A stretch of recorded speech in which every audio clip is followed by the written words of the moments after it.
얼마 전에 대한민국에 경사가 있었습니다. 축구 국가대표팀이 12년 만에 16강에 진출한 거죠. 강조 포르투갈과 경기에 임하는 태극전사들이 맞이한 상황은 아주 어두웠었습니다. 우루과이와 비겼고 가나한테 지면서 탈락 위기를 맞았죠. 그리고 가장 난적인 포르투갈을 또 만나게 됩니다. 경기에 이긴다고 해도 16강 진출은 불투명했죠. 미국의 한 통계 전문가가 한국의 16강 진출 가능성을 고작 9%로 예측했었습니다.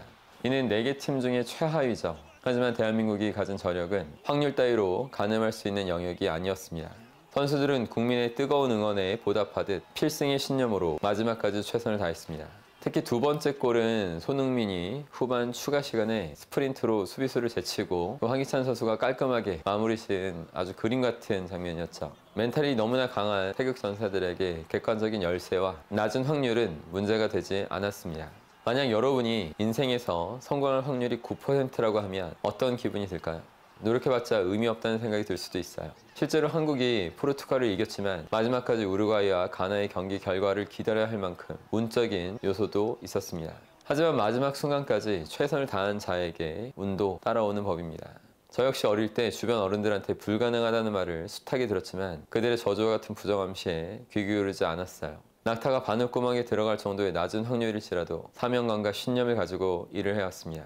그 결과 지금은 매주 센터에서 수많은 사람들을 변화시키는 행복한 삶을 살고 있습니다. 대한민국은 9% 확률을 뚫고 16강에 진출했습니다. 여러분이 인생에서 원하는 목표를 이루면서 성공할 확률은 몇 프로입니까? 주변 사람과 비교하면서 환경과 조건이 너무 불리하다고 주저앉고 울 건가요? 왜 다른 사람들은 승률 80%로 인생이란 게임을 즐기는데 왜 나는 10%도 안 되는 희박한 성공 확률로 인생을 살고 있느냐면서 한탄할 건가요? 사실 주어진 환경이 불리하다면 역으로 말하면 누구보다 성공의 짜릿함을 느낄 조건이 주어진 것입니다. 어떤 의미에서는 낮은 확률이 축복이 될 수도 있다는 뜻입니다.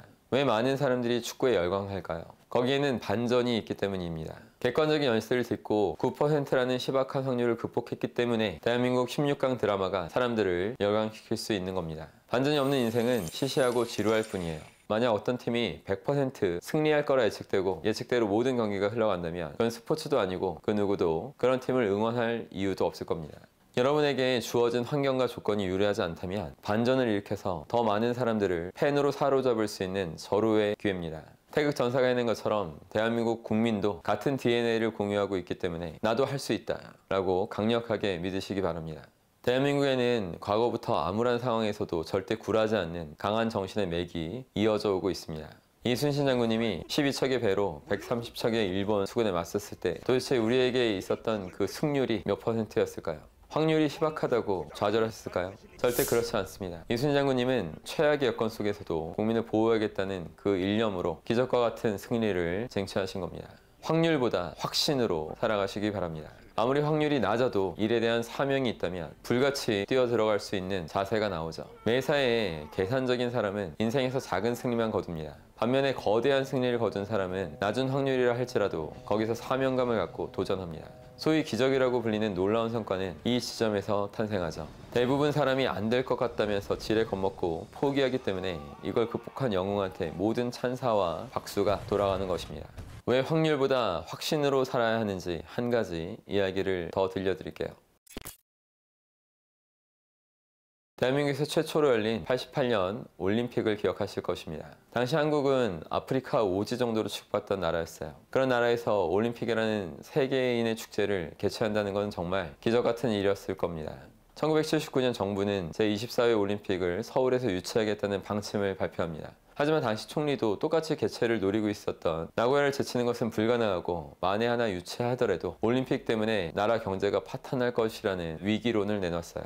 이렇게 한국은 올림픽을 개최할 수 없다는 분위기가 팽배했었습니다.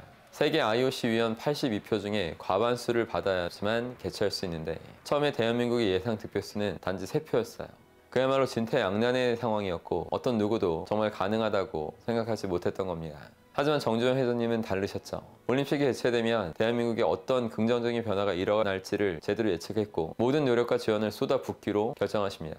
당시 올림픽 개최에는 8천억이라는 크나큰 경비가 예상됐고 캐나다 몬트리올 올림픽도 10억 달러라는 막대한 적자로 막을 내릴 만큼 올림픽이 경제 부흥을 가져온다는 확신도 없었던 겁니다.